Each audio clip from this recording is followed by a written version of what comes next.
मागणारी त्या नवऱ्याची बायको फक्त दिसते तुला? मुलासारखी तळमळणारी आई नाही दिसत?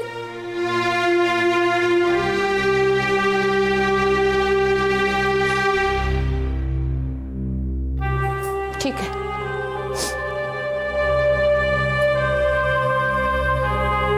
मोठा हो तू, खूप मोठा हो आणि सुखी राहा. येते मी.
जेवण तयार आहे.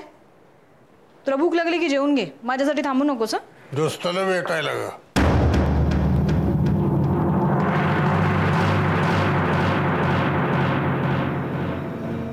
पार्वतीचं काय झालं? काय पार्वतीचं काय? पार्वतीचा बंदोबस्त करते म्हणली होतीस, काय झालं ते? हां ते मी म्हणजे झाला की सांगेन, कळलं?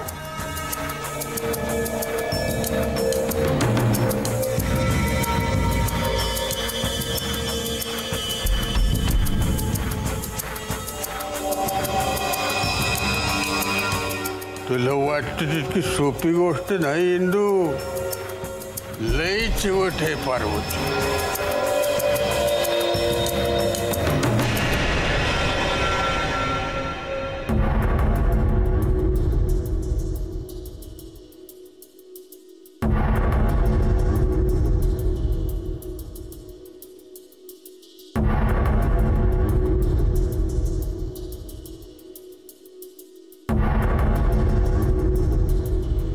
खूप वेडा वाकडा आडवं तिडवं बोलले,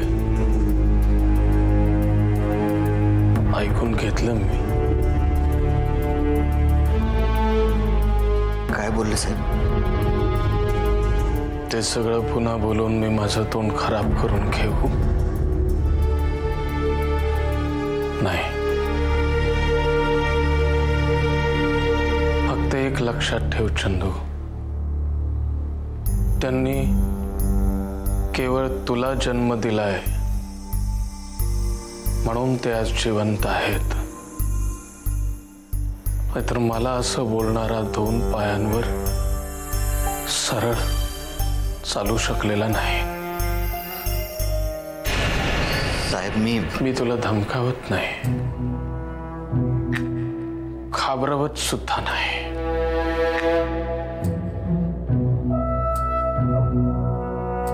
घाबरवतात ते ज्यांच्यात काही करून दाखवण्याची धमकच नसते.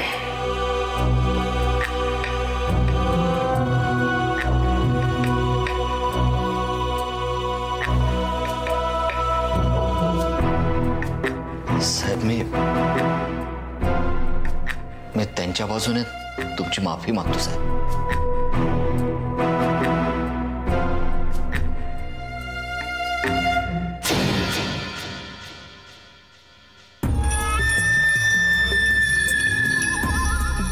अरे वेडा आहेस का चंदू? अरे तू तर लेकरू आहेस माझं. तुझ्या तुझ्यावरून असे 10 मधुसूदन शास्त्री आणि 100 अपमान ओवाळून टाकीन मी. फक्त ते तुझे वडील आहेत, आदरणीय आहेत मला. त्यांना जाऊन सांग, म्हणावं की तुम्ही खूप साधे सरळ आहात आणि मी अतिशय ओबड धोबड वाकडा तिकडा माणूस आहे. इतका वाकडा तिकडा की अख्खं जग माझ्या समोर आपोआप सुतासारखं सरळ होतं. तेव्हा माझ्या वाकड्यात उगाच शिरू नका.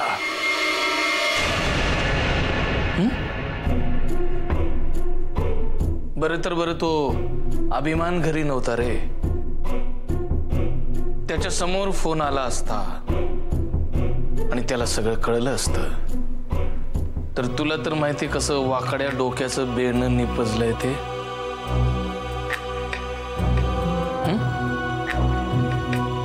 आणि त्याची काही चूक नाही रे. आईचं दूध प्यालेला कोणी वडिलांचा अपमान सहन करू शकत नाही. तू करशील?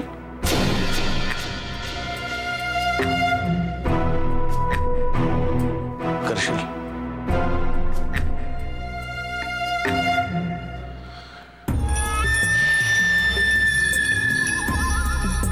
बरं सोड, तू टेन्शन सोड, कामात लक्ष घाल. माझी ऑफर ओपन आहे, जमलं तर बघ. दुसरं काय नाही रे, करोडपती होशील आपोआप.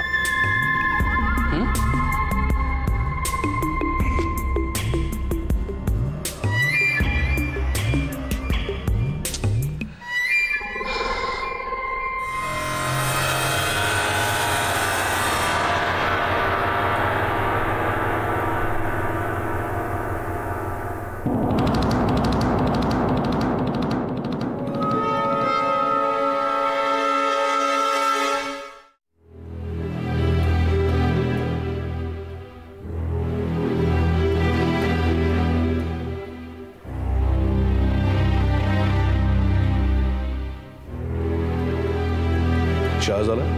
हो, आत्ता झालं. सर, बोलवलं होतं मला. सरंजामेला ओळखतोस तू? हो. त्यांच्याकडे गेला होतास? हो. का? म्हणजे त्यांचाच माणूस आला होता, म्हणाला की साहेबांनी आत्ताच्या आत्ता बोलावलंय. आणि तू गेलास?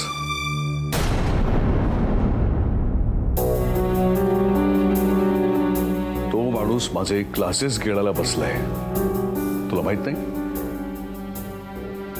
इतके दिवस नोकरी करतोयस तू माझ्याकडे, तुझ्या कानावरून काहीच गेलं नाही? नाही सर, मला काहीच माहिती नाही. एरवी बारीक सारीक गोष्टींसाठी माझी परवानगी मागायला येतोस, माझा सल्ला मागायला येतोस. नेमकं याच वेळी तुला तसं काही करावं असं वाटलं नाही? सर म्हणजे मी ते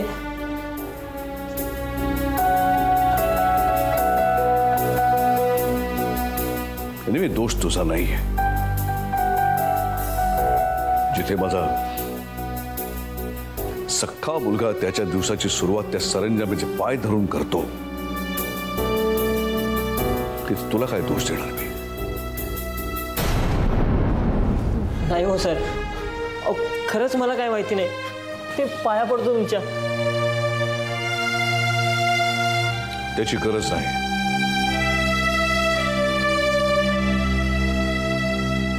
त्या सरंजामीच्या पाया पडलास ना.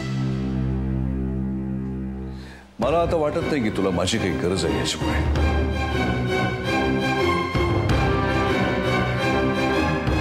मी माझं कर्तव्य केलं. तुझं शिक्षण झालं, उत्तम झालं.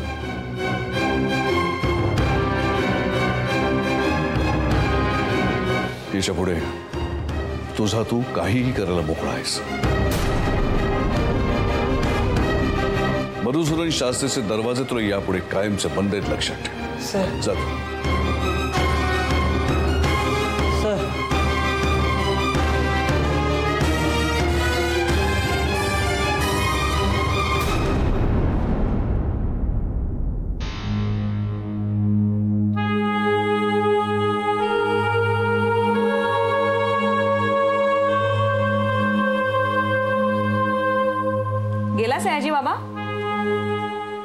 तुम्हाला देऊ का चहा?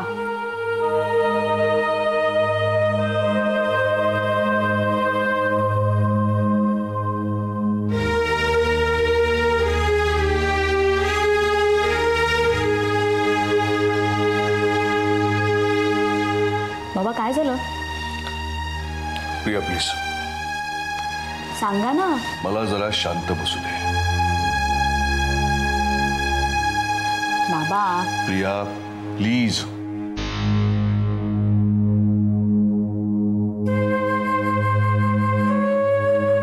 विचारांची भूत अशी डोक्यात आली ना, ती अशी काढायची आणि वाऱ्यावर उडवून द्यायची.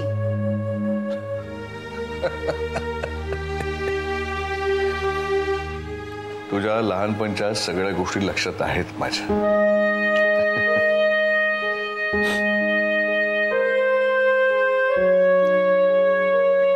खरंच अशी ही विचारांची भूत जर काढून अशी फेकून देता आली ना, ती बरं होईल ना. शेअर केली ना की ती अशी काढून टाकता येतात.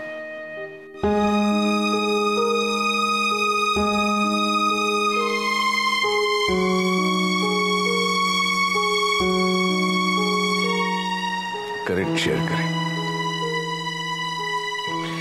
पण आता नको प्लीज. नंतर. ओके. म्हणजे आपली एक चिंतन बैठक आता ड्यू आहे. मग ती आज रात्री तुम्ही मला आईस्क्रीम खायला नेताना सुद्धा होऊ शकते. I mean I don't mind. Done. Yes.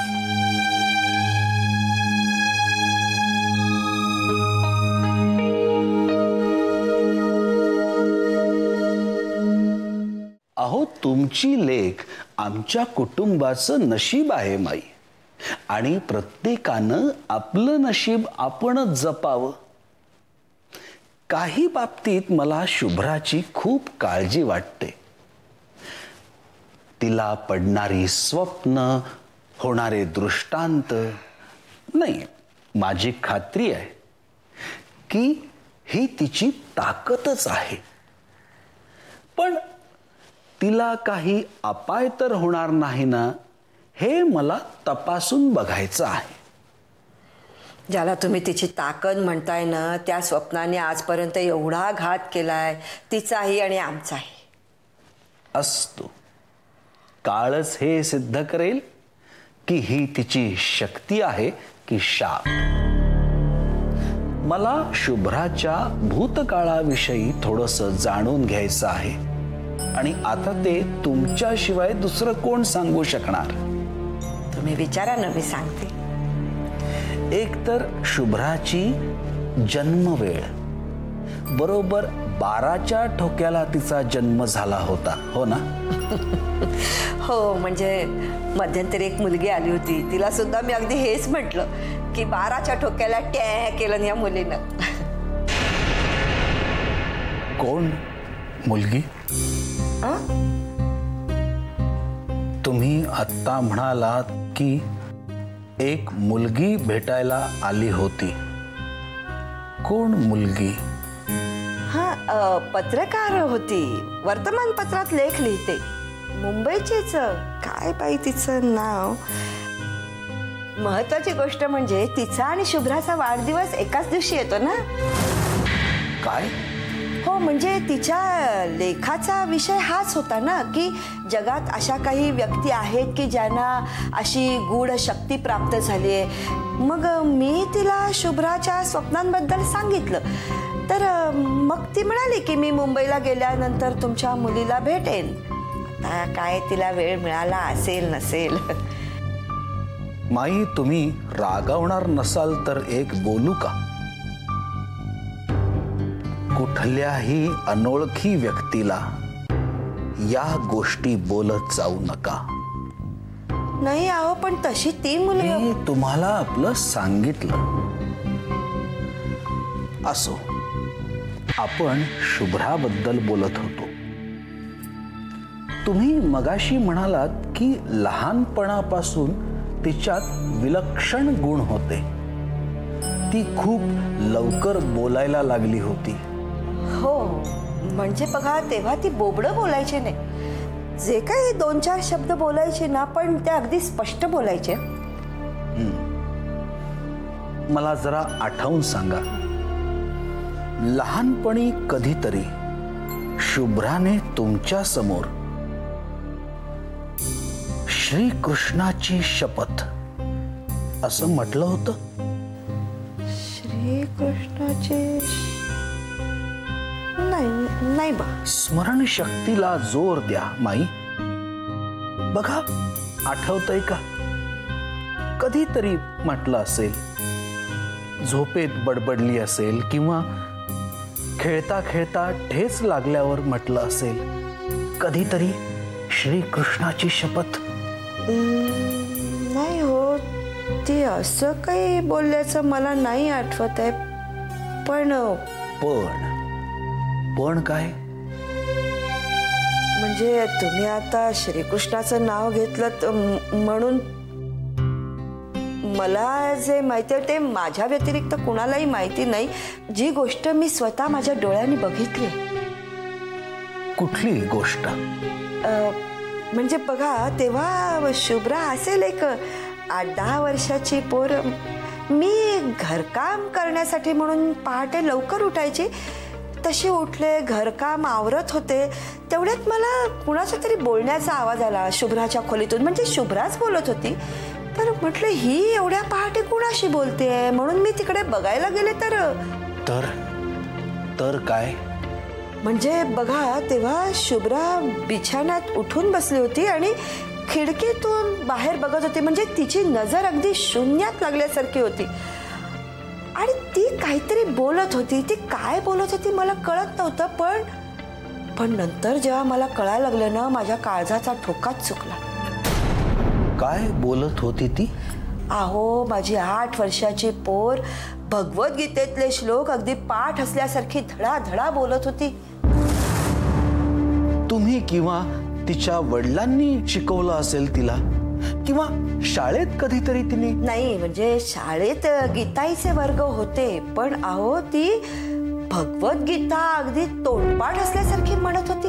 बरं, नंतर मी तिला विचारलं, तुला काही आठवतंय का? तिला काहीच आठवत नव्हतं. श्रीराम श्रीराम.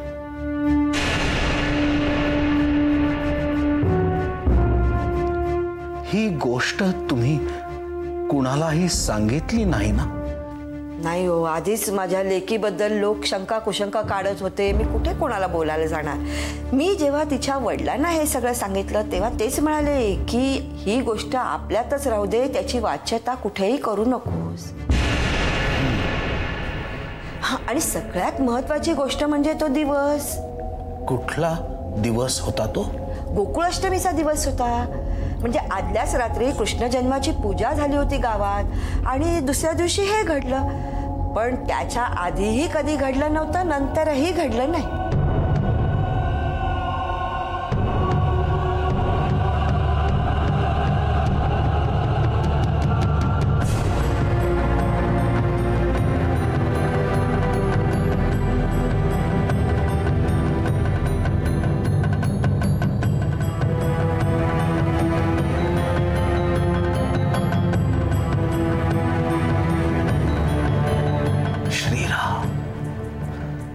श्रीराम